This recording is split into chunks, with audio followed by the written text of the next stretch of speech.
Samalah juga antara dua sujud. Sujud pertama, nak pisahkan sujud pertama dengan sujud kedua, tak dapat tidak, mesti kena pisahkan dengan duduk dulu. Duduk antara dua sujud. Jadi duduk antara dua sujud ni, duduk antara dua sujud dalam mazhab Hanafi tak perlu tamak-ninah. Itu perantaraan saja. Seperti rukuk, sujud, perantaraan nak selepas rukuk nak sujud kena i'tidal. Tapi dalam mazhab Syafi'i kita, setiap rukun wajib kita kena tamak-ninah lah, i'tidal ataupun duduk antara dua sujud mesti berserta dengan tamak-ninah. Itu syarat, itu ataupun rukun. Kalau tidak ada tamak-ninah maka tidak sahlah solat tersebut. Kemudian kita bincangkan mengenai duduk antara dua sujud ini. Sebenarnya duduk antara dua sujud ataupun duduk tahiyat awal, tahiyat akhir, dia tidak ada kita panggil duduk cara macam mana pun boleh. Duduk bersila, duduk bersimpuh, duduk macam mana pun tak apa. Cuma ada beberapa sujud yang kita sebutkan minggu lepas. Sujudnya kita sebutkan minggu lepas, antara beberapa duduk antara sujud yang makruh lah, seperti mana duduk iqa'a, yang kita panggil seperti mana anjing duduk, ataupun seperti mana kera duduk. Dia duduk, kemudian tangan dia begini, dua-dua lutut naik, dua-dua kaki paha naik. Itu makruh lah. Selain daripada itu adalah semuanya hukumnya harus. Tetapi ada hukum sunat yang kita bincangkan minggu lepas. Ada sunat yang tak afdal, ada sunat yang afdal. Kita bincangkan minggu lepas. Kemudian duduk antara dua sujud ini, kita ada bincangkan juga, dia adalah sujud, duduk antara dua sujud sebelum daripada bangun rakaat yang berikutnya. Bangun daripada sujud yang kedua, sebelum bangun rakaat yang berikutnya, disunatkan untuk kita duduk istirahah. Istirahah tu mana duduk antara dua sujud sebentar. Cuma di sini ada dua pandangan di kalangan ulama lah. Ada ulama menyatakan disunatkan tamak-ninah. Tamak-ninah sebentar, sekadar subhanallah, kemudian terus bangun. Ada yang menyatakan pendapat yang kedua, menyatakan selepas sujud kedua sekadar duduk antara dua sujud je, tak perlu tamak-ninah pun, terus bangun. Itu yang mengatakan disunatkan jilsah ataupun duduk antara dua sujud. Cuma ada dua pendapat, sama ada duduk tamak-ninah ataupun tak perlu duduk tamak-ninah. Yang kata perlu tamak-ninah tu duduk antara dua sujud, duduk kaki kanan pacak kan. Yang kata tak perlu tamak-ninah tu, pendapat tersebut dia kata kaki kita dua-dua kita pacak kan. Maknanya cepatlah, duduk sekejap terus bangun. Walau bagaimanapun tak jadi masalah duduk macam mana pun. Cuma duduk seketika pun tak apa. Yang penting duduklah. Sebelum kita naik terus, naik, kita panggil naik ke rakaat yang berikutnya. Cuma ada pendapat ulama yang satu lagi dalam mazhab kita juga, dia menyatakan tak sunat tau. Sebab apa tak sunat? Sebab riwayat-riwayat tak ada sebut pun. Yang sebut pun sikit sangat lah. Jadi maknanya yang jelasnya riwayat Nabi terus bangun, Nabi tak duduk dah, istirahat. Jadi ada juga sebahagian di kalangan ulama menyatakan sebenarnya maksudnya yang disunatkan tu ketika Nabi uzur, ketika Nabi sakit, ataupun ketika Nabi tak apa sihat, ataupun ketika Nabi dah tua, Nabi tak boleh nak bangun terus, kena step by step. Tapi pendapat majoriti di kalangan ulama, pendapat yang kuat dalam mazhab Syafi'i kita, hukumnya adalah sunat. Tak kiralah dia muda ke, dia tua, dia kuat, dia lemah, dia sakit, dia tak sakit, kita mengikut sunnah Nabi adalah disunatkan untuk kita berdua tangan kita sentuh di atas bumi sebelum kita bangun, dan disunatkan juga untuk duduk seketika, duduk antara dua sujud sebelum kita bangun ke rakaat berikutnya. Selalunya pada rakaat keberapa? Rakaat pertama nak masuk rakaat kedua, dan rakaat ketiga nak masuk rakaat keempat. Rakaat kedua memang tak jadi masalah, memang kita akan duduk sebab untuk duduk tahiyat awal. Kemudian bagaimana kedudukan? Kita tak bincangkan minggu lepas kedudukan jari kita. Jari ini seperti mana yang kita tahu, jari ini adalah di mana tempat letaknya. Tujuan ulama menyatakan ini adalah kerana tak nak kita tangan kita ni bila tak ada satu tempat yang tetap, maka kita akan bergerak-gerak.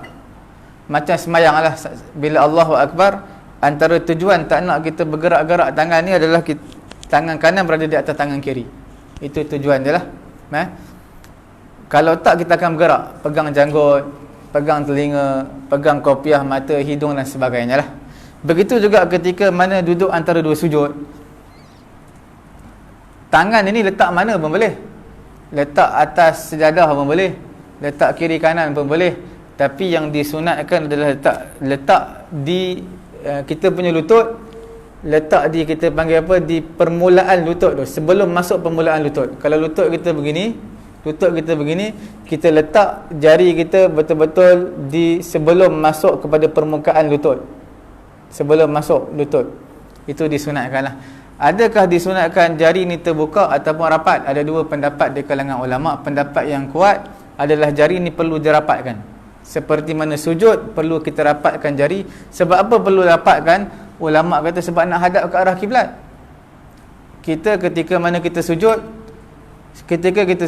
disunatkan jari jemari kita, jari jemari tangan lah, rapatkan. Sebab apa? Nak semua nak hadap ke arah kiblat. Tak disunatkan kita renggang. Bila renggang, jari kelingking tak hadap ke arah kiblat, ibu jari tak hadap ke arah kiblat. Jadi sebab tu bila kita sujud, rapatkan jari jemari, maka semua akan hadap ke arah kiblat. Begitulah juga ketika mana kita duduk antara dua sujud, jari jemari hendaklah rapatkan supaya semua hadap ke arah kiblat. Kalau rukuk tak disunatkan rapat. Sebab apa? Rukuk kita tak hadapkan hujung jari jemari ke arah kiblat. Kita rukuk, jari jemari hadap ke belah bawah. Bila ke belah bawah, maka tak disunatkan rapat, renggangkanlah. Tapi jangan terlampau renggang sangat. Mana renggang biasa je, renggang yang sederhana. Duduk antara dua sujud ini ada juga perkara yang tak disunatkan tau. Antaranya ketika mana bangun daripada sujud tilawah. Kita pagi Jumaat, bila mana sujud tilawah, ataupun kita panggil sujud apa, sujud sejadah. Selepas sujud sejadah, apa yang kita buat? Imam akan bangun terus. Jadi pada imam bangun terus, tak disunatkan dia duduk seketika. Duduk, kita panggil duduk antara dua sujud. Ataupun kita sebut jilsah bainas sajadatain ini, duduk seketika sebelum berdiri. Itu untuk sembahyang sunat pun sama, sembahyang fardu pun sama, melainkan satu situasi, iaitu ketika mana bangun daripada sujud sejadah ataupun sujud tilawah. Sujud tilawah, kalau pagi Jumaat imam baca innama yu'minu bi ayatina alladhina idza zukiru biha kharru sujjadan wa sabbahu bihamdi rabbihim wa hum la yastakbirun. Imam pun Allahu akbar, sujud. Lepas imam baca sajadah wajhi lillazi sampai habis, maka pada ketika itu imam bangun, makmum bangun terus. Tak perlu duduk seketika. Itu tak disunatkan lah. Tapi kalau sakit lutut, duduklah juga seketika. Kalau sihat, maka tak disunatkan untuk duduk seketika. Jadi duduk antara dua sujud ni, kesimpulan dia, bangun daripada sujud yang kedua hukumnya sunat. Cuma dalam mazhab Abu Hanifah, mazhab Hanafi, tak disunatkan. Dalam mazhab Hanafi kita tengok orang Pakistan, Bangladesh, mereka semayang rakaat yang sujud yang kedua, mereka tak duduk macam kita dah, duduk sekejap baru bangun, terus bangun terus. Semayang sunatnya tu semayang fardu macam tu. Kita disunatkan duduk seketika lah. Cuma dalam mazhab Hanafi mereka kata tak digalakkan dan tak disunatkan duduk seketika sebelum bangun rakaat yang berikutnya. Sehingga sebahagian di kalangan ulama kita pun, ulama Syafi'i pun ada yang berpendapat sedemikian. Tapi pendapat tak apa kuat lah. Kerana antara sifat Nabi SAW adalah Nabi akan duduk, kita panggil seketika lah, sebelum Nabi bangun pada rakaat yang berikutnya.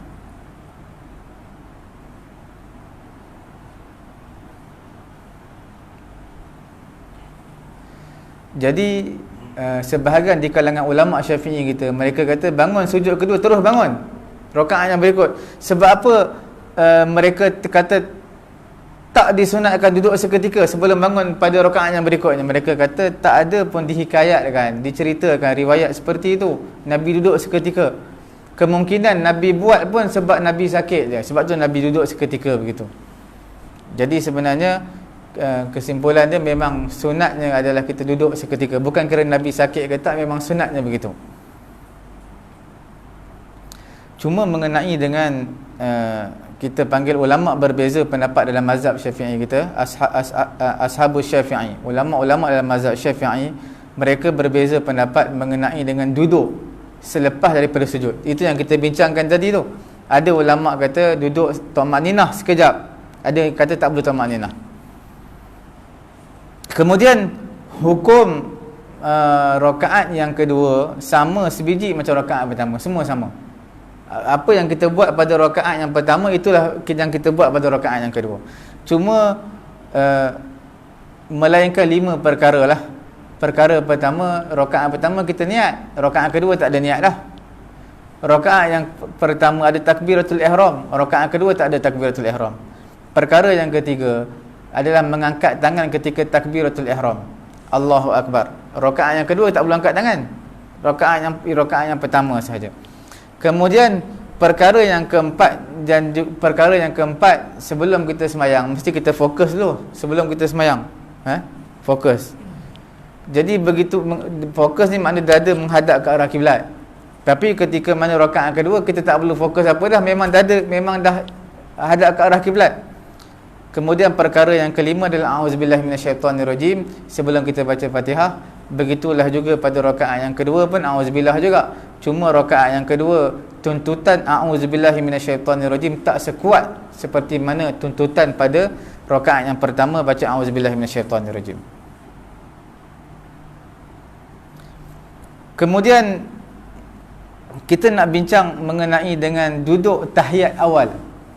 Tahiyat awal ni ada sebahagian di kalangan ulama dalam mazhab Hambali hukumnya wajib tahiyat awal. Siapa tak buat maka tak sah sembahyang dia. Tapi majoriti di kalangan ulama termasuk mazhab Syafi'i hukumnya adalah sunat. Mazhab Hambali, Imam Ahmad bin Hanbal kata wajib. Sebab apa? Apa dalil dia kata wajib tahiyat awal ni ataupun tasyahud awal? Dalil yang pertama, sebab Nabi kata apa? Nabi kata sallu kama raaitumuni usalli. Kamu semayang seperti mana kamu lihat aku semayang. Apa yang aku buat, maka kamu buatlah. Maka Nabi buat tahiyat awal, maka mereka kata Nabi buat, kita kena buat, wajib.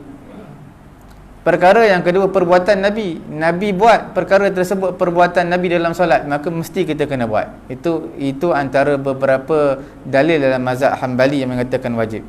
Kemudian dia kata perkara yang ketiga, dia qiyaskan. Dia kata tasyahud akhir tu wajib ke tak? Wajib. Jadi tasyahud awal pun wajib. Dia kata begitu.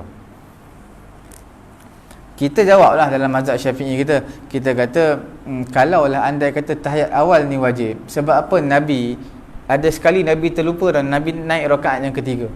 Tapi Nabi tak turun rakaat yang kedua. Nabi terus bangun rakaat ketiga, sahabat tegur pun Nabi tak nak turun. Jadi kalaulah duduk tahiyat awal tu wajib, pasti Nabi akan turun sebab benda tu wajib. Tapi Nabi tak turun. Jadi maknanya benda tu bukan wajib. Kemudian mengenai dengan duduk antara dua sujud, duduk tahiyat awal ataupun tahiyat akhir. Di sini juga ada beberapa perbincangan lah di kalangan ulama. Antaranya kita lihat dalam mazhab Syafi'i kita paling mudah. Mazhab Syafi'i kita, dia kata tahiyat awal adalah duduk iftirash, yang kita macam biasa tu, duduk kaki kanan pacak tu. Kaki kiri kita macam biasa, kita hamparkan. Kita duduk atas kaki kiri, kaki kanan pacak. Itu iftirash lah. Macam duduk antara dua sujud biasa tu. Itu tahiyat awal mazhab Syafi'i kita disunatkan. Kemudian mazhab Syafi'i kita pada tahiyat akhir duduk tawarruk. Kita panggil duduk bersimpuh tu. Duduk tawarruk. Macam orang perempuan duduk ketika makan tu.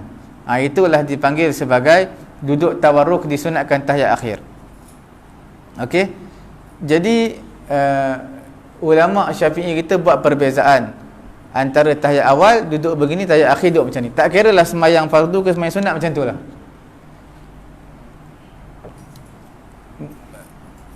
Cuma dalam mazhab yang lain mereka berbeza-beza tau mengenai dengan cara duduk ni, kaifiat duduk.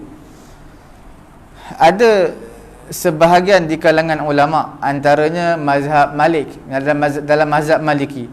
Dalam mazhab Maliki ni bila pun duduk tawarruk, duduk bersimpuh. Tahiyat awal pun duduk macam tahiyat akhir, tahiyat akhir pun duduk tahiyat akhir. Duduk bersimpuh. Tahiyat awal, tahiyat akhir sama dalam mazhab Maliki lah. Cuma dalam mazhab Hanafi dia agak berbeza. Mazhab Hanafi bila pun tahiyat awal, tahiyat akhir tetap duduk antara dua sujud. Bila pun sama. Semayang Zuhur tahiyat awal duduk antara dua sujud. Tahiyat akhir duduk antara dua sujud. Itu mazhab Hanafi lah. Kita tengok orang Pakistan, India semayang macam tu lah dia. Tahiyat awal, tahiyat akhir sama. Jarang sekali dah kita nampak dia duduk tahiyat akhir, dia jarang. Sebab mazhab dia semua sama. Sama semua. Tahiyat awal pun sama, tahiyat akhir pun sama. Cuma dalam mazhab Hanbali dia agak berbeza sikit. Mazhab Ahmad bin Hanbal, dia kata sebenarnya bila mana sembahyang 2 rakaat, sembahyang tu hanya 2 rakaat, tak kira lah sembahyang fardu, sembahyang sunat. Kalau 2 rakaat, sembahyang subuh, sembahyang fardu ataupun sembahyang sunat, maka duduklah dia dengan duduk iftirash. Iftirash ni macam duduk tahiyat awal lah. Tapi bila mana dah lebih 2 rakaat, sama ada 4 rakaat, jadi bila 4 rakaat dia kena duduk tawarruk. Okey, dia duduk tawarruk, duduk bersimpuh. Itu dalam mazhab Hanbali lah. Itu mengenai perbezaan antara duduk lah. Duduk jadi sebab tu kita lihat sebahagian orang ni daripada berlainan negara, maka dia akan duduk lain-lain. Ada yang duduk tahiyat awal begini, tahiyat akhir begini. Sebenarnya dalam mazhab kita berbeza-beza lah. Mazhab kita paling mudah sekali. Tahiyat awal bila pun duduk antara 2 sujud, tahiyat akhir duduk tawarruk, duduk bersimpuh. Cuma itu yang sunat lah. Tapi kalau sebut cara duduk, mana-mana pun boleh, duduk bersila pun boleh, tidak jadi masalah. Cuma kita sebutkan cara yang sunat. Kemudian sebab apa bila mana mazhab kita kata tahiyat awal kena duduk antara 2 sujud, time tahiyat akhir kena duduk bersimpuh? Dia ada beberapa hikmah tu. Hikmah yang pertama, duduk tahiyat awal ni dia taklah sepanjang duduk tahiyat akhir. Duduk tahiyat akhir dia panjang. Nabi suruh baca doa dalam tahiyat akhir. Nanti kita bincangkanlah lepas ni. Tahiyat akhir Nabi suruh baca doa. Banyak riwayat daripada Abu Bakar pun ada, daripada Sayyidina Ali pun ada.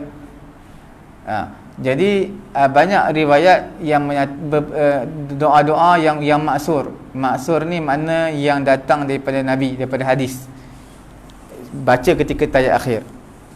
Jadi makna tahiyat akhir ni panjang lah, panjang daripada tahiyat awal.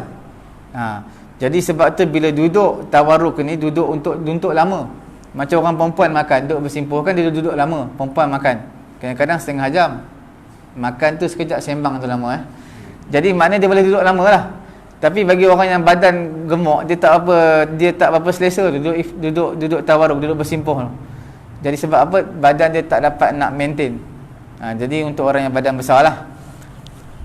Itu antara hikmah yang pertama lah. Hikmah yang kedua, sebab apa? Supaya orang yang masbuk dapat beza tau. Bila orang masbuk, dia mana tahu, tambah-tambah pintu tutup. Macam tempat kita, pintu tutup. Dia datang-datang, tak tahu imam ni tahiyat awal, tahiyat akhir, tak tahu. Jadi bila dia tengok, oh ini imam dah tahiyat akhir ni, nampak duduk tawarruk, duduk bersimpuh, makna itu duduk tahiyat akhir lah tu. Jadi makna dia terus angkat takbir semayang. Untuk berbeza ke orang yang masbuk datang, dia dapat acam kalau imam duduk tahiyat awal atau tahiyat akhir. Kemudian yang ketiganya adalah mudah apa? Duduk antara 2 sujud ni mudah untuk kita bangun. Bila kita duduk antara 2 sujud, kita nak bangun rakaat berikutnya mudah. Tapi kalau duduk bersimpuh, dia jadi sangkut. Nak angkat kaki lagi, kaki kiri, nak angkat kaki kanan, dia jadi sangkut. Susah sikit. Sebab itulah perbezaan antara duduk.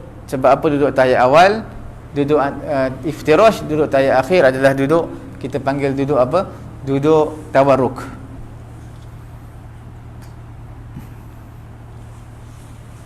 Kemudian hikmah dia lagi, setiap perbuatan ni, kita tahu perbuatan dalam solat, bila mana sebahagian berbeza pada kadar dia, kadar bacaan tu berbeza, maka sudah pasti kondisi juga akan lain, beza juga. Contohnya macam apa? Contohnya macam kita kata macam tahiyat tadilah. Tahiyat awal kadar bacaan itu pendek, jadi cara duduk tu lain. Contoh pada tahiyat akhir, kadar bacaan tu panjang, jadi sudah pasti cara duduk pun lain. Dalam solat kebanyakannya begitulah, bila mana kadar dia lain, maka kondisi dia pun akan jadi lain. Kemudian mengenai dengan tahiyat ni, kita nak bincangkan juga mengenai dengan gerakkan jari ni. Gerakkan jari. Sudah pasti di sini ada dua pendapat di kalangan ulama lah. Pendapat yang pertama kata disunatkan gerakkan jari. Jari ni kena gerakkan ketika mana tahiyat. Mana bukan mazhab lain ni, mazhab Syafi'i kita pun ada yang kata disunatkan gerakkan jari. Gerakkan jari. Kalau orang kata gerakkan jari ni apa? Wahabi je. Dia bukan Wahabi. Mazhab Syafi'i pun ada. Tapi pendapat yang tidak kuat lah. Pendapat yang kuat, dia kata pendapat yang kuat hanya isyaratkan, maknanya kita angkat je jari. Isyaratkan tauhid. Ni makna asyhadu an la ilaha illallah. Angkat je jari, tak perlu kita gerak-gerakkan. Inilah riwayat yang paling sahih daripada siapa? Amir bin Abdullah. Dia kata anna Nabi sallallahu alaihi wasallam kana yushiru bi asbu'ihi idza da'a wa la yuharrikuhu. Nabi sallallahu alaihi wasallam akan mengisyaratkan dengan jari dia bila Nabi berdoa, Nabi baca tahiyat, dan Nabi tak gerak-geraklah jari dia. Nabi angkat, gerakkan. Nabi mengisyaratkan jari. Nabi tak gerak-gerakkan. Tapi sebenarnya gerak tu maksudnya gerak akan daripada bawah naik ke atas. Gerakkan. Bukan maksud menggerak-gerakkan. Menggerakkan daripada bawah naik ke atas. Bukan menggerak-gerakkan. Tapi riwayat yang paling kuat iaitu Nabi isyaratkan jari ni. Isyaratkan tapi Nabi tak menggerak-gerakkan. Okey. Jadi sebab dalam hadis pun ada sebut tau. Disebut apa? Dalam hadis sebut hiya maz'aratun lisyaitan. Kerana menggerak-gerakkan jari ini adalah memberi kegerunan kepada syaitan. Gerun syaitan. Sebab apa? Asyhadu an la ilaha illallah. Jadi untuk menggerunkan syaitan. Tapi dalam mazhab kita Syafi'i, pendapat yang kuat tak disunatkan untuk kita gerakkan jarilah. Kemudian bagaimana sebenarnya menggerakkan jari ni hukumnya makruh tau. Pergerakan yang kecil, bergerak-gerak ni hukumnya makruh. Pendapat kuat dalam mazhab Syafi'i kita makruh. Gerak-gerak. Sebab kita nak sembahyang ni dalam keadaan tenang. Tak nak ada gangguan apa-apa. Kalau kita gerak-gerak, orang sebelah pun tengok jadi naik turun. Jadi akan ganggu. Fokus dia akan ganggu. Bulat-bulat. Ada juga jenis bulat-bulat tu pun ada juga. Adalah. Tapi yang itu saya tak tahulah yang bulat-bulat, tapi apa? Ada orang buat lah. Tapi maksudnya kita gerakkan jari lah, gerakkan jari. Jadi dia akan ganggu fokus kita. Menggerakkan jari, mazhab Syafi'i kita makruh. Sebab apa makruh? Pergerakan yang kecil selalu bergerak hukumnya makruh. Macam ketika tahiyat kita gerak-gerakkan, dia tak batal solat. Lebih 3 kali pergerakan tak batal, sebab dia pergerakan kecil. Pergerakan yang besar itu yang 3 kali yang membatalkan solat. Pergerakan yang membatalkan solat dia 3 kali, tapi pergerakan yang besar dan berturut-turut. Kalau kita garu kepala, ni pergerakan besar ni, sebab kita angkat tangan tau, pergerakan besar. Tapi lepas lama tu kita angkat sekali lagi, itu tak berturut-turut. Berturut-turut ni kita garu kepala, sekejap lagi usap janggut. Garu kepala tak sempat letak tangan lagi, usap janggut pula. Kemudian garu pula belakang. Jadi itu dah berturut-turut 3 kali pergerakan besar. Tapi pergerakan kecil dia tak batal. Contohnya kita gatal dekat pipi, kita garu banyak kali, garu. Tapi tangan kita tetap apa? Tidak, tangan pergerakan besar ni dia tidak bergerak. Yang bergerak pergerakan kecil, jari kita. Jari jemari yang gerak. Jari jemari gerak tak apa, sebab dia anggota kecil. Gerak banyak kali pun tak apa, tapi makruh lah. Tapi yang besar ni tak boleh gerak banyak. Tangan, kepala. Sebab kadang-kadang bila kita nak baca Quran ni, tambah-tambah dia nak buat lagu pula, jadi kepala dia bergerak tu. Kepala dia bergerak, bismillah, dia bergerak kepala.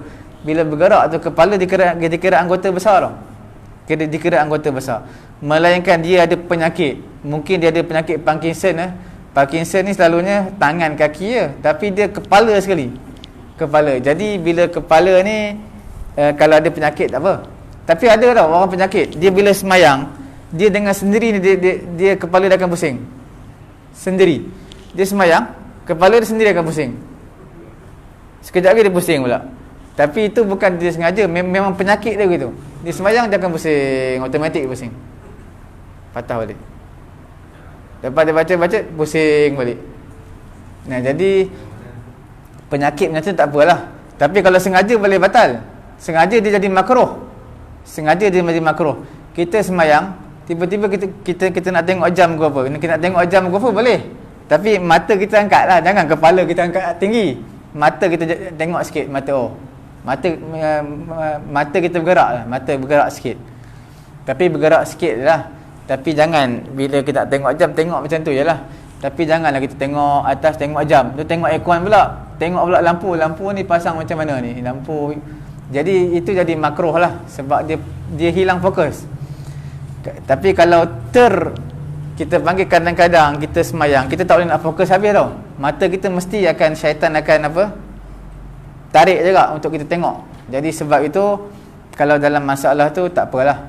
Tapi dalam masalah yang mana kita dah tengok lah, mata kita dah lari fokus, patut tengok tempat sujud, kita tengok tempat lain, kemudian tengok lagi, maka hukumnya adalah makruh. Tapi kalau bergerak kepala terus, tengok sebelah kanan, itu makruh juga, dia tak batal dengan solat. Tapi 3 kali pergerakan yang besar makruh lah. Tengok kanan, tengok kiri, tengok kanan sekali lagi, makruh. Sebab dia 3 pergerakan yang besar yang berturut-turut. Itu perbezaan je lah. Bergerak hidung, mata, lidah, mulut, bergerak banyak pun tak apa, dia sebab anggota kecil. Anggota besarnya adalah kepala kita. Kepala ni anggota besar. Dalam ni semua kecil. Telinga kita bergerak-gerak, hidung bergerak, mata bergerak, semua tak apa. Itu tidak jadi masalah lah.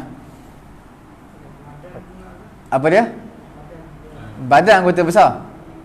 Badan anggota besar. Badan bergerak banyak, dia boleh batal solat lah, bergerak banyak. Badan anggota besar. Kaki bergerak banyak, dia boleh membatalkan solat sebab dia anggota besar. Itu dalam mazhab Syafi'i kita agak ketat sikit lah. Tapi kalau mazhab lain dia agak longgar tu. Kita tengok imam-imam dekat Mekah ke mana, dia semayang boleh betulkan jubah lagi, serban tarik, dia boleh.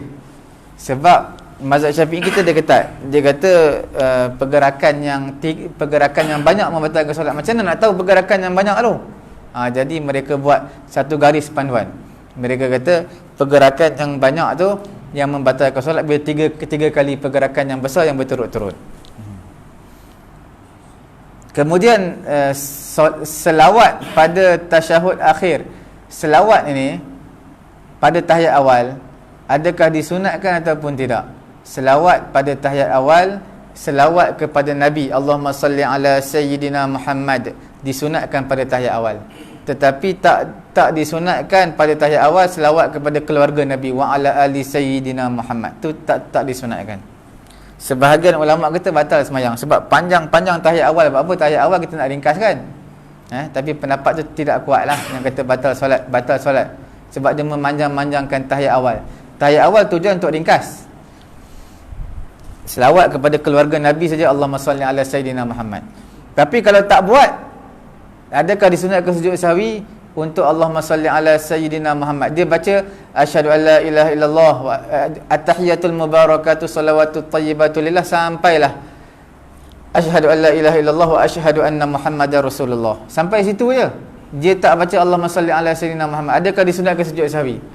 Dia disunatkan sujud sahwi, tapi bukan kerana tak selawat, kerana tak tasyahud dengan sempurna. Tapi tetap disunatkan sujud sahwi lah. Tapi bukan kerana selawat kerana tak sempurna tasyahud tadi, tahiyat awal tadi. Tahiyat akhir, Allahumma salli ala Sayyidina Muhammad, tahiyat akhir tu wajib, bukan lagi sunat. Tahiyat awal, Allahumma salli ala Sayyidina Muhammad, hukumnya adalah sunat. Tahiyat akhir, hukumnya wajib, Allahumma salli ala Sayyidina Muhammad. Sayyidina nak perlu sebut, kita perlu sebut. Dua-dua boleh, nak sebut pun tak apa, tak nak sebut pun tak apalah. Tapi kalau nak sebut lagi bagus. Tak nak sebut pun tak apa, tak jadi masalah. Cuma tahiyat akhir, selawat kepada Nabi hukumnya adalah wajib. Selawat kepada keluarga Nabi hukumnya sunat ab'ad. Wa ala ali Sayyidina Muhammad pada tahiyat akhir hukumnya sunat ab'ad. Apa sunat ab'ad? Tak buat disunatkan sujud sahwi. Itulah perbezaan tahiyat awal tahiyat akhir. Dalam mazhab Hanafi dia mudah lagi. Dia kata tahiyat ni yang perlu bacanya, baca tahiyat ni sebab dalam dia ambil satu hadis. Dan dia ambil satu hadis, siapa imam ketika mana tahiyat akhir, ketika tahiyat akhir tak sempat beri salam, batal wuduk, kentut ke apa, batal wuduk, maka dikira sembahyang tadi sah. Tak sempat beri salam, sah dalam mazhab Hanafi. Dalam mazhab Syafi'i kita tak sah, kena beri salam dulu. Salam pertama dah selesai, kentut tak apa. Tapi mazhab Syafi'i baca-baca tahiyat, habis tahiyat kentut, tak sempat beri salam, kira sah lah sembahyang tu. Itu perbezaan antara mazhab Syafi'i dengan Hanafi. Sebab apa? Dalam mazhab Hanafi, dia kata apa tu? Dia kata selawat kepada keluarga, selawat kepada Nabi, selawat kepada Nabi hukumnya sunat. Kepada keluarga Nabi lagilah sunat. Kepada Nabi pun sunat, keluarga Nabi lagi sunat lah. Jadi dia kata sunat je selawat ni pada tahiyat akhir. Sebab apa? Pendapat mereka kata tak boleh dua zikir yang wajib dalam satu rukun. Contohnya kita panggil dua perkara yang wajib dalam satu rukun, itu tidak akan berlaku lah. Kita kata tahiyat hukumnya wajib, selawat wajib, itu tak akan berlaku dalam mazhab Hanafi. Dia kata mazhab Hanafi satu rukun mesti tak akan berkumpul dua zikir dalam satu rukun, dua zikir yang wajib dalam satu rukun. Sebab itu kita panggil, kalau kita baca tahiyat, at-tahiyatul mubarakatuh salawatut thayyibatu lillah, itu hukumnya wajib. Maka wajib selawat sunat. Sebab dia tak boleh berkumpul dua-dua wajib dalam satu rukun. Rukun adalah tahiyat, bacaan dalam tahiyat akhir. Tahiyat akhir tu wajib. Jadi bacaan dia zikir tak boleh dua-dua wajib. Tak boleh berkumpul dua zikir yang wajib dalam satu rukun. Itu usul solat dalam mazhab Hanafi lah. Tapi dalam mazhab Syafi'i kita, selawat tu wajib ketika tahiyat akhir. Tapi sebenarnya kalau kita lihat, kita qiyam tu satu rukun. Qiyam dalam tu ada dua zikir juga. Bacaan Quran zikir juga, bacaan Quran, bacaan Fatihah wajib, satu lagi bacaan surah sunat. Jadi sebenarnya dua zikir, satu wajib, satu sunat, ada dalam qiyam. Kita jawab baliklah dalam mazhab Hanafi. Mazhab Hanafi kita tak boleh berkumpul dua zikir yang wajib dalam satu rukun. Dua zikir dalam satu rukun. Kemudian doa selepas tasyahud ni banyak doa. Boleh tengok dalam kitab apa, azkar pun ada. Doa daripada Sayyidina Abu Bakar, Allahumma inni zalamtu nafsi zulman kabiran katsira wa la yaghfiru dzunuba illa anta. Doa yang masyhur, Nabi suruh minta lah perlindungan daripada 4 perkara, daripada fitnah api neraka, daripada azab kubur, daripada fitnah kehidupan dan juga fitnah kematian, dan juga yang terakhir fitnah daripada Masihid Dajjal. 4. Allahumma inni a'udzubika min azabil qabr wa min azabi jahannam wa min fitnatil mahya wal mamat wa min fitnatil masihid wa min syarri fitnatil masihid dajjal. Semua 4 itu doa disunatkan. Sebahagian ulama kata kalau tak baca makruh, tapi disunatkan untuk kita berdoa lah. Lepas daripada tahiyat, disunatkan untuk kita memperbanyakkan doa. Kita nak baca doa apa tu? Doa yang maksurat, doa yang maksur, dakwah yang maksurah, maknanya dakwah yang datang dari hadis Nabi. Ini doa yang disarankan bacalah. Sama juga doa lepas sembahyang. Kita nak hafal doa yang panjang-panjang, doa yang sedap-sedap, doa yang dalam hadis Nabi kita utamakan dulu. Kemudian baru doa nak ambil lah doa mana-mana pun. Tapi doa daripada hadis Nabi itu yang diberi keutamaan. Begitu juga doa dalam sembahyang, doa ketika lepas tahiyat akhir sebelum beri salam, maka apa yang ada dalam hadis Nabi itu yang kita ambil. Kita panggil doa maksur. Apa dalam hadis Nabi itu kita utamakan. Kemudian nak doa apa, doa lah. Cuma boleh tak doa untuk kehidupan dunia, benda-benda dunia ni, kita nak kereta besar, nak rumah besar, nak macam-macam lah. Jadi boleh tak kita nak apa, kejayaan dalam kehidupan kita nak itu, nak ini, boleh tak? Jadi boleh doa dalam sembahyang, doa apa pun boleh. Seperti mana doa, ataupun kita kata beginilah, setiap doa yang harus di luar solat, maka harus juga doa tersebut dibawa di dalam solat. Setiap doa yang harus kita baca luar solat, dalam solat pun harus juga. Cuma syarat dalam bahasa Arab lah, tak boleh bahasa Melayu Macam sembahyang hajat semua tu, doa dalam bahasa Arab lah. Ketika mana, selalu ketika sujud lah. Sebab Nabi kata aqrabu ma yakunul abdu min rabbih wa huwa sajid. Tempat yang paling hampir antara Tuhan dia dengan Tuhan dengan hamba dia adalah ketika sujud. Sujud perbanyakkan doa, tapi dalam bahasa Arab lah. Ketika tahiyat akhir pun sama dalam bahasa Arab. Bahasa Melayu batal lah sembahyang, sebab dia bukan bahasa Quran. Kemudian dalam mazhab Hanafi, dia kata tak boleh doa melainkan doa yang warid daripada doa yang warid ataupun doa yang datang daripada hadis Nabi je, itu yang boleh kita doa.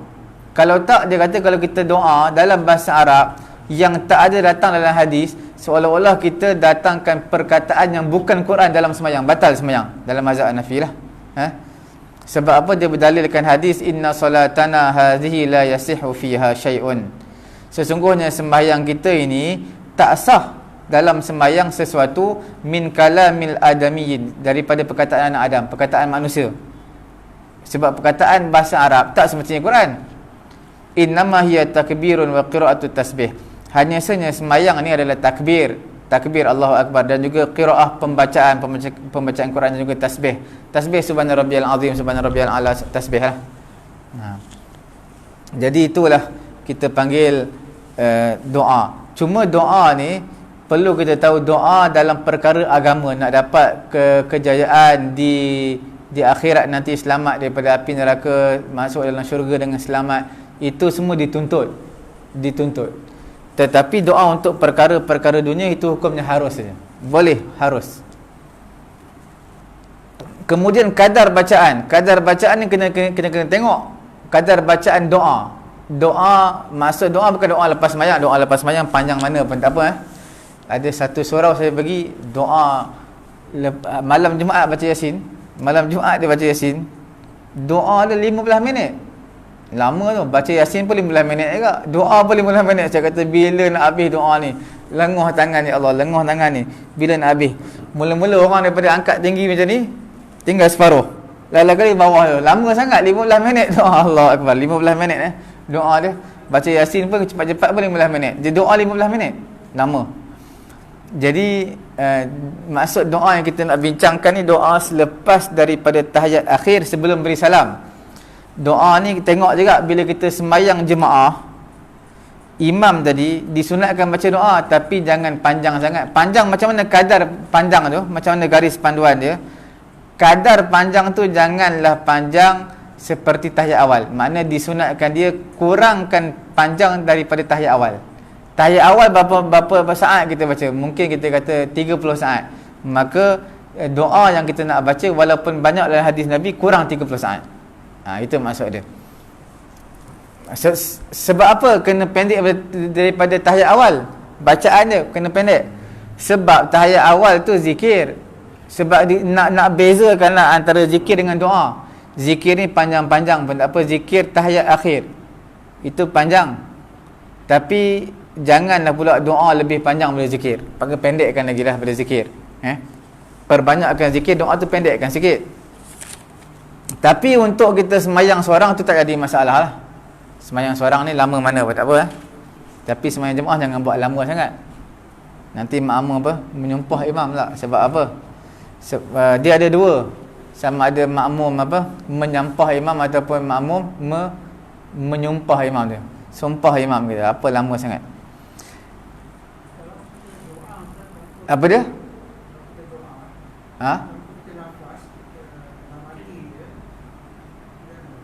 Doa bahasa Arab, bahasa Melayu? Tak, doa yang disunatkan kita lafaz mulut, lafaz. Dalam sujud pun lafaz mulut, lafaz. Tapi dengan syarat bahasa Arab lah. Boleh juga, boleh. Itu boleh. Selalunya kita boleh juga, boleh. Kalau kita yang tak tahu bahasa Arab, kita niat dalam hati lah. Apa yang kita nak, niat dalam hati lah. Tapi kalau kita boleh bahasa Arab, kita doa dalam bahasa Arab. Minta dalam sujud pun kita minta, dan ketika tahiyat akhir pun kita minta juga. Tapi maknanya doa lafaz dan mulut ni tidak membatalkan solat lah, walaupun dia bukan ayat Quran, bukan hadis Nabi. Kemudian imam ketika mana dia duduk tahiyat, kadang-kadang makmum ni ada yang lambat, masbuk. Bila makmum lambat ni, contohnya makmum datang, imam dah tahiyat akhir lah. Jadi lepas imam beri salam, makmum bangun, adakah disunatkan dia takbir makmum? Dia tak disunatkan takbir. Dia terus bangun je. Imam beri salam, Assalamualaikum warahmatullahi, Assalamualaikum warahmatullahi, makmum terus bangun. Tapi janganlah imam tak habis salam pertama dia dah bangun lah. Tunggu imam habis salam pertama dulu. Tapi habis salam pertama masih tak disunatkan dia bangun, tapi hukumnya harus dia bangun. Tapi imam tak habis salam pertama baru assalam, tak sebut kum lagi, makmum dah bangun, maka tak sah sembahyang makmum. Sembahyang makmum tak sah. Sebab apa? Imam tak habis beri salam lagi, Assalamualaikum, belum kum lagi. Tapi bila imam dah Assalamualaikum, maka makmum boleh bangun, harus, tapi tak disunatkan. Sunat makmum bangun ni bila? Ini bukan bangun keluar surau, bukan. Bangun untuk orang masbuk. Jadi untuk orang yang masbuk, orang yang lambat, imam dah bangun salam pertama, salam kedua, baru disunatkan makmum bangun. Bangun tersebut tak disunatkan untuk dia takbir. Sebab apa? Takbir ni untuk takbiratul ihram, itu disunatkan takbir. Tapi bila mana dia bangun, tak perlu takbir. Sebab itu bukan tempat dia pun. Itu bukan tempat dia. Sebab apa? Sebab imam duduk tahiyat akhir, dia datang lambat, dia duduk tahiyat akhir. Tapi sebenarnya itu bukan takbiratul ihram dia. Ya, jadi tak perlu dia takbir. Kalau dia takbir, taklah batal sembahyang, tapi tak disunatkan lah. Kalau dia datang, imam dah rakaat yang keempat, rakaat yang ketiga, imam sembahyang maghrib, imam rakaat yang ketiga sembahyang maghrib, dia sempat satu rakaat lah, rakaat ketiga. Jadi dia kena tambah berapa rakaat lagi? Tambah 2 lagi rakaat. Imam beri salam, dia bangun, tetap tak disunatkan dia sebut takbir Allahu Akbar, terus bangun je lepas imam beri salam. Melainkan dia betul-betul pada tempat tahiyat awal. Bila betul-betul pada tempat tahiyat awal, contoh secara kebetulan sembahyang isyak 4 rakaat, dia masuk rakaat ketiga, imam rakaat ketiga dia pun sampai. Jadi bila imam tahiyat akhir, dia tahiyat awal. Jadi bila dia tahiyat awal, disunatkan bagi makmum untuk dia takbir Allahu Akbar, bangun rakaat yang berikutnya, kerana itu adalah rakaat sebenarnya. Yang disunatkan dia takbir. Yang lain tu bukan rakaat sebenar dia. Yang lain tu sebab nak meraihkan imam. Sebab imam rakaat dia, jadi kita pun ikut rakaat imam. Okey Ada apa-apa soalan?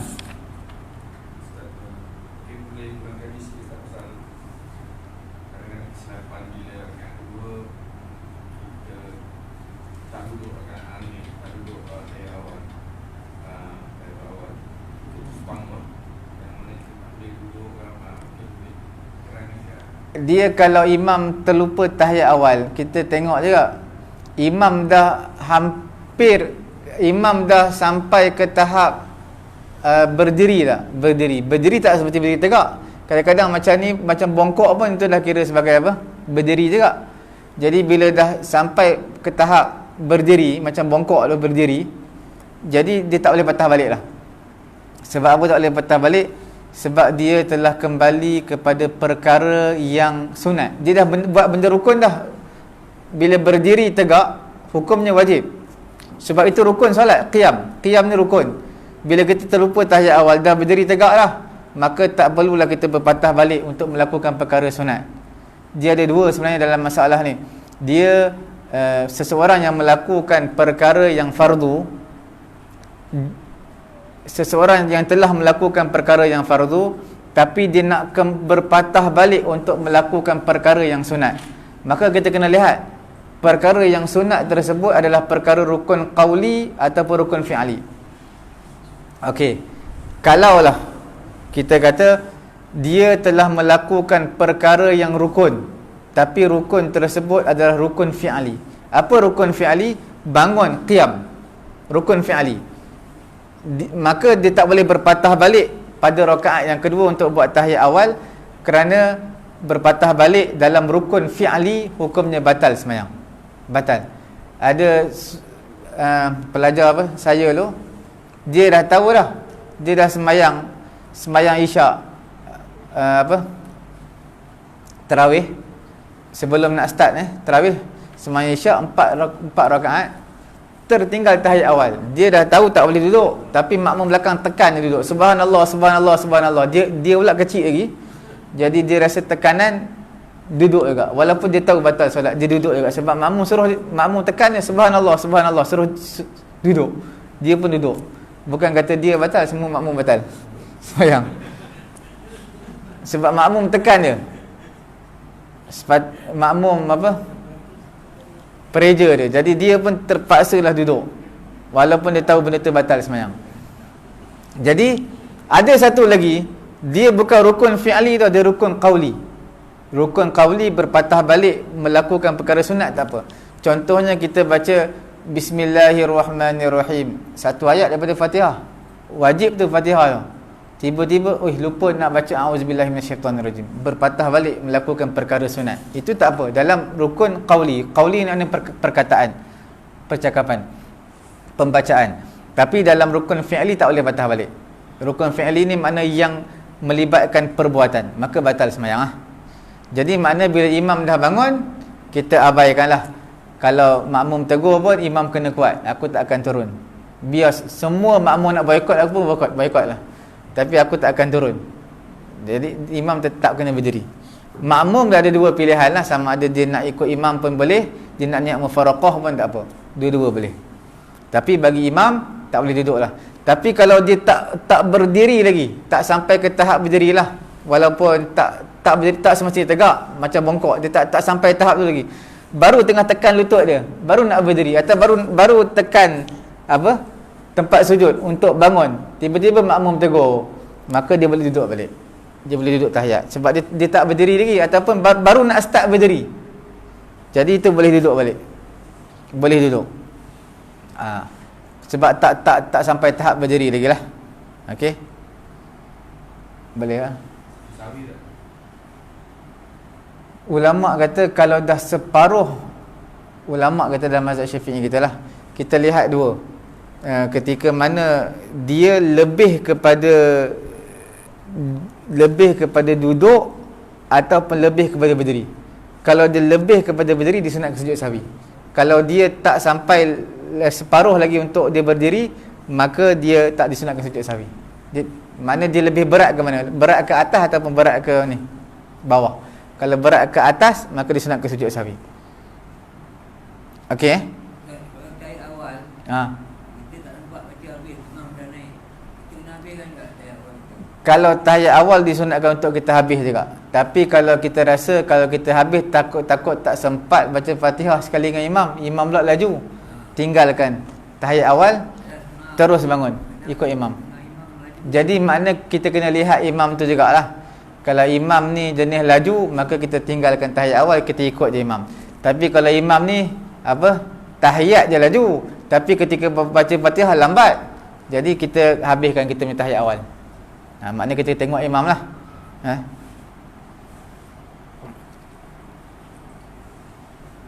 Lagi ada apa lagi ya? Ya.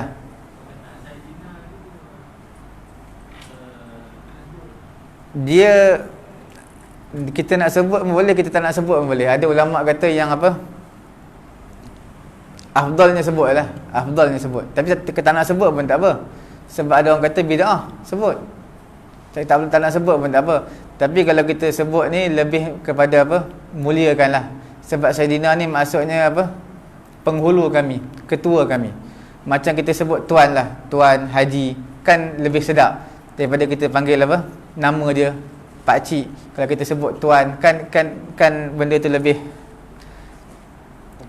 mesra lah, sedap.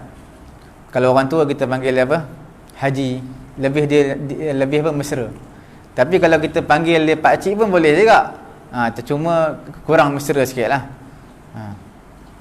Jadi dua-dua boleh. Nak baca Sayyidina boleh, tak nak baca Sayyidina pun boleh. Nak kata dia sunnah, nak kata sunnah pun tidaklah, cuma kita kata lebih afdal je. Afdal.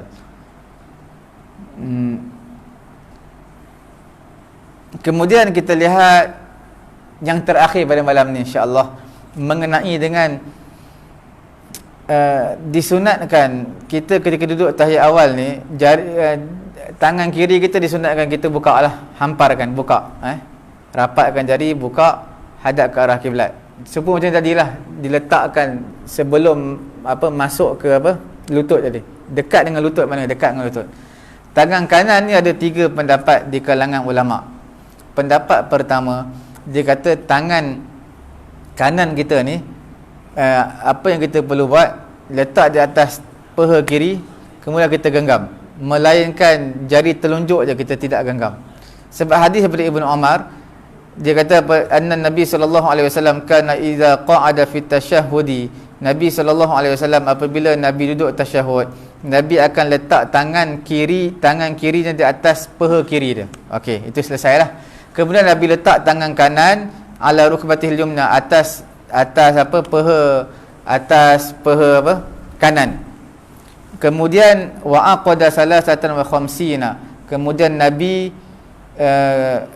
akan genggam tangan. Kalau kiraan tasbih dia kata kiraan 53. Mana genggam, keluarkan jari ini saja. Wa asyara bisabbabah, Nabi keluarkan jari ini saja. Riwayat daripada Ibnu Zubair, dia kata Nabi SAW bila mana Nabi duduk iftirash, maka Nabi akan pacakkan kaki kanan Nabi, wa wada'a ibhamahu 'inda al-wusta, kemudian Nabi akan letakkan ibu jari Nabi di atas jari jari ni telunjuk, jari ni telunjuk, jari tengah. Nabi akan letak ibu jari di atas jari tengah. Kemudian Nabi isyaratkan dengan inilah jari ni. Ini kita panggil jari telunjuk ni. Jari tengah, Nabi letak ibu jari di atas jari tengah. Nabi letak beginilah. Nabi letak begini.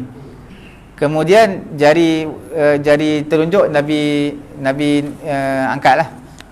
Okey. Cuma bagaimana nak letak ibu jari ni? Di sini ada 2 pendapat. Ada yang kata jari telunjuk ini letak di bawah bawah jari telunjuk. Maksudnya ibu jari letak di sinilah, di sini. Jari telunjuk letak di sini, bawah ni, nampak bawah ni, letak bawah ni. Itu pendapat pertama. Pendapat yang kedua, dia kata ibu jari letak di mana? Di hujung jari tengah. Ni hujung jari tengah. Hujung jari tengah tak ni. Mana ada 2 lah. Nak sini pun boleh, ataupun di sini pun boleh. 2. Mana kita buat bulatan? 2 boleh. Okey. Itu dua cara lah. Angkat jari angkat jari sampai habis salam. Sampai habis salam. Dia yang ketika mana tahiyat akhir disunatkan untuk ketika mana dalam solat, sepanjang solat disunatkan kita lihat tempat sujud. Melainkan satu situasi je, ketika mana kita angkat jari kita ketika tahiyat awal ataupun tahiyat akhir, maka disunatkan mata kita pandang ke arah jari kita. Pandang ke arah jari. Sampai bila? Sampailah habis fil alamin innaka hamidum majid. Fil alamin innaka hamidum majid. Angkat tangan ni waktu bila? Bukan waktu asyhadu alla ilaha illallah. Pada ketika kita sebut illallah, asyhadu alla ilaha illallah. Illallah baru kita angkat tangan. Illallah. Sampai bila? Sampai habislah fil alamin innaka hamidum majid. Sampailah kita baca doa semua sekali lah. Kita baca doa semua tu. Lepas tu kemudian baru kita beri salam. Itu antara perkara yang disunatkan lah. Kemudian apa lagi? Itu sajalah, tak ada apa. Sambung nanti nanti sebab ada beberapa lagi mengenai dengan tahiyat akhir ni. Cuma mengenai tahiyat akhir ni dia ada, itu yang kita bincang tadi baru pendapat pertama. Dia ada pendapat ketiga. Jari ini dipanggil sebagai sababah. dalam bahasa Arab, jari telunjuk dipanggil sababah. Sebab apa sababah? Dia ada dua tau, sababah. Yang pertama sebab jari ni untuk kita apa? Cela orang. Cela. Sabab ni maknanya yang banyak apa? Yang banyak mencela. Sabab. Jadi yang banyak mencela ni bila kita nak apa maki orang, kita akan guna jari ni. Itu panggil sabab. Kita tutup majlis kita tasbih kifarah. Subhanallahumma wa bihamdihi, subhanakallahumma wa bihamdika asyhadu an la ilaha illa anta astaghfiruka wa atubu ilaik. Bismillahirrahmanirrahim. Alhamdulillahirabbil alamin wassalatu wassalamu ala rasulina Muhammad wa ala alihi washabbihi ajma'in. Allahumma anfa'na bima 'allamtana wa 'allimna ma yanfa'una wa zidna 'ilma. Alhamdulillahi ala kulli hal wa na'udzubillahi min hali ahli an-nar wa sallallahu ala sayyidina Muhammad wa ala alihi washabbihi. Alhamdulillahirabbil alamin.